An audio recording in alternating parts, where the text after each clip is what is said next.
Welcome back to Weems Motor Co. We got a lot of engines around here, but we have one in particular that we have to get ready for a build. Stick around.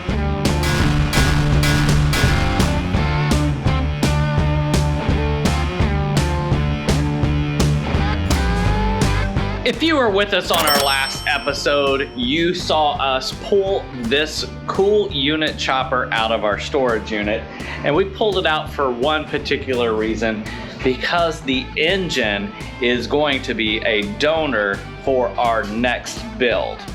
Yeah, you heard that right. We got another build going on, and we are going to take this power plant from this chopper, and we're going to disassemble it, and we're going to take all of the internals and put it inside of a pre-unit Triumph housing so that we can get a rigid Triumph chopper build going on right now. Now, we also have another build going on, full out show bike. This one is a budget build using only the things that we have in our shop, the things accessible to us. That means we are not ordering spark plugs or gasket sets or anything like that. You're gonna see us build a pre-unit rigid chopper from stuff we have laying around, and it all begins with this unit construction engine. So without further ado, we got to get this thing out of this frame, get it on the motor stand, and start breaking it down. So let's get to work.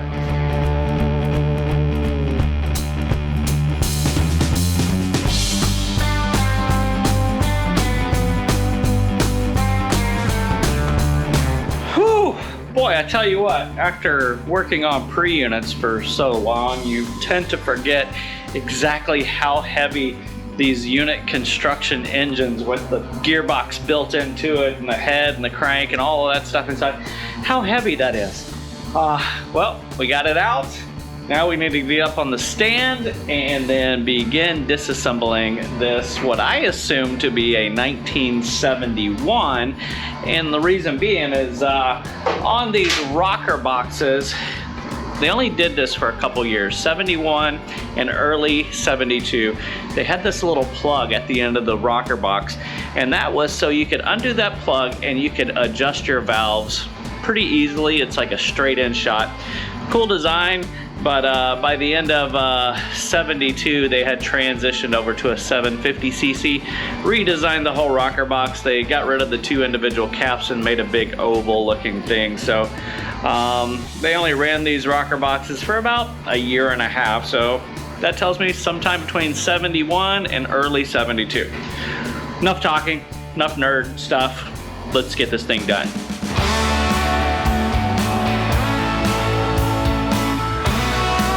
So before we start ripping this thing apart, I just wanted to make sure that we could actually use it for the project that we're wanting.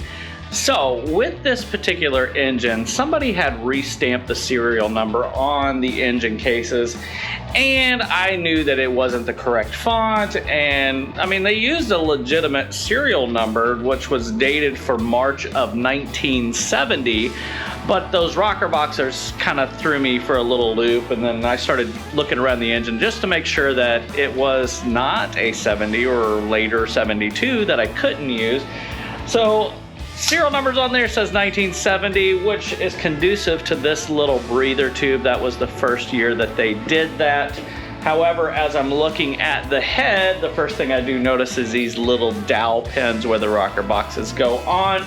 They did not do that until 1971. And then I just went ahead and looked at the cast number for the part number of the head, and it does tell me that this is a 1971 head. Now, many parts can be mixed and matched throughout all different years of these Triumphs, but one thing is conducive is that if you are running a certain head, you have to have a certain push rod tube, which means you also have to have a certain tappet block.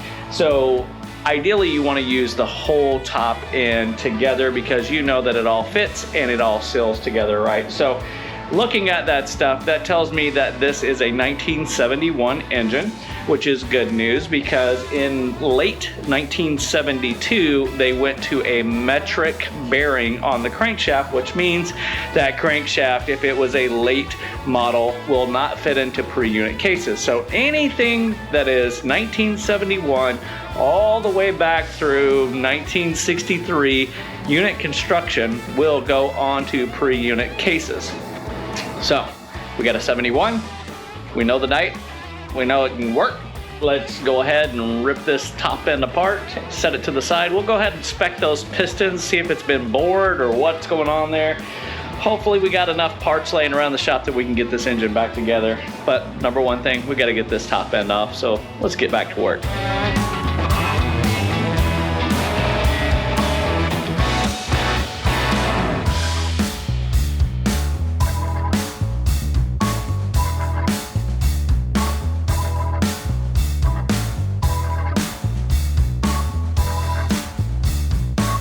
We've discovered problem number one, and that being these pistons don't match. The time inside piston is bored 40 thousandths over, and the primary side says 50 thousandths over, but it's loose inside the bore. I'm not sure exactly what's going on. We're gonna have to get this cylinder off of here, look at the cylinder walls, see if we can even use this cylinder. I have a few extra cylinders kicking around that may be usable for the project. Whether or not we have pistons for it, we'll have to find out. We might have to run back over to the storage unit. This project may be dead in the water before we even get started, so only way to figure it out is to keep going deeper into the belly of this beast. Maybe it'll work for us. Let's keep going.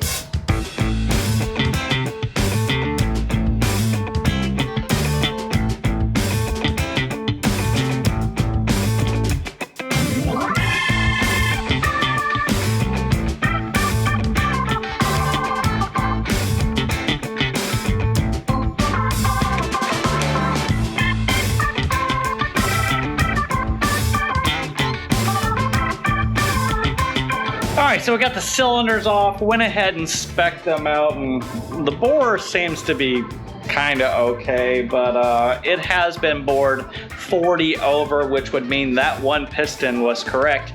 The other one 50 over. The rings are locked up on it. I have no idea what somebody was trying to do.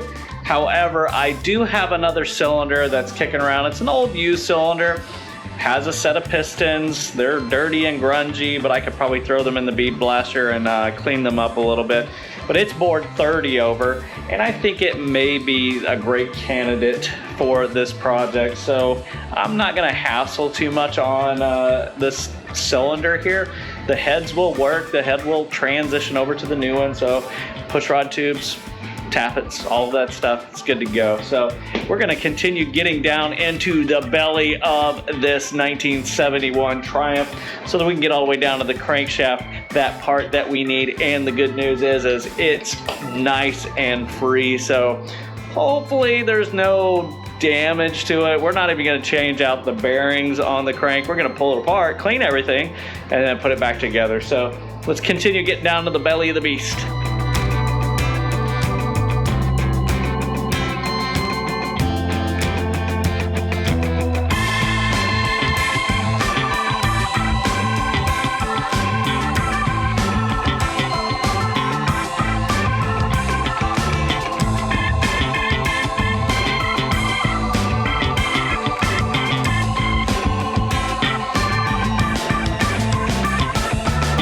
So while we are here at the Gearbox, I wanted to point something out that is particular to the 1971 and 1972 Triumph gearboxes.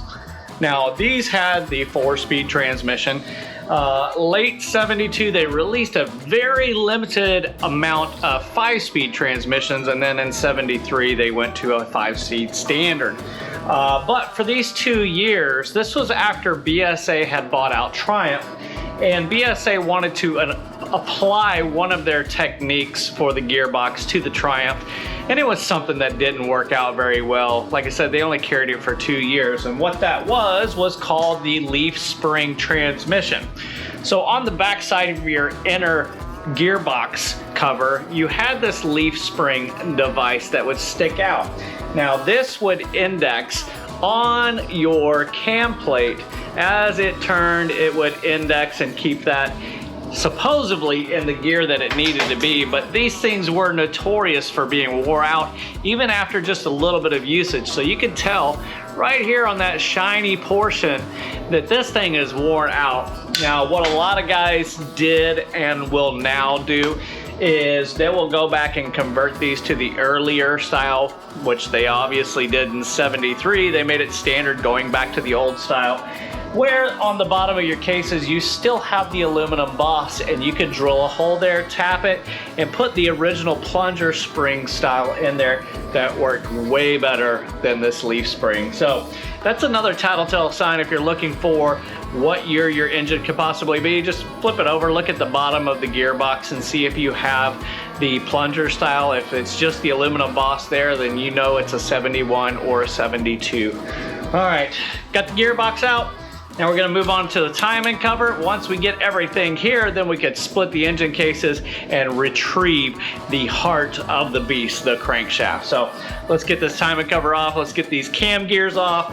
Let's get down to the middle of this motor.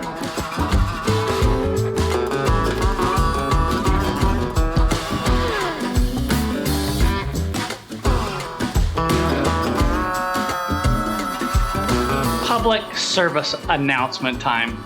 If you don't have the right tools, don't work on it. Somebody tried to figure out how to put that cam gear on and boogered up all the threads where it's meant to be removed. And then on top of that, the Carter key was lodged against the back of the bushing. There were 2 gaskets on the oil pump. I found several things on this motor that just basically say whoever was the last person working on this does not need to be messing with any engine. I don't care what it is. So please, if you don't have the right tools, get in touch with somebody like me. I have tons of friends across this country that work on these bikes. I can put you in touch with the right people. So if you're watching this video for how to do this, this isn't how you do it. That's what I had to do to get that cam gear off. Now, we can split these cases and pull that crankshaft out.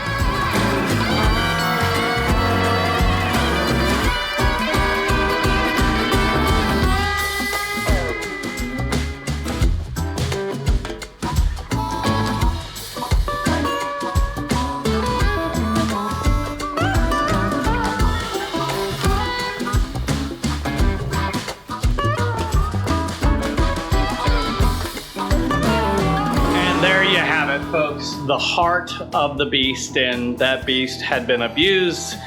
It was missing more bolts as we went to break it apart. I wanted to see the end where this sludge trap went to let me know if anybody's been around there, and it's been punched a few times, so it looks like somebody got down to the sludge trap at some point. Who that person was and why they thought they could do it the correct way, I have no clue. But it will be done the correct way when we put this thing back together. So got to get out the parts cleaner, clean all these parts up, get things, check them, spec them, see if I can find some cams, some other parts that I'm gonna need for this project. But that's enough for today because you guys are probably just as worn out as I am working on this 71 Triumph engine. So with that, if you are new around here, jump down and hit that subscribe button. If you really like the video, hit that thumbs up, turn those notifications on, and let everyone know what's going on right here at Weems Motor Co. Peace.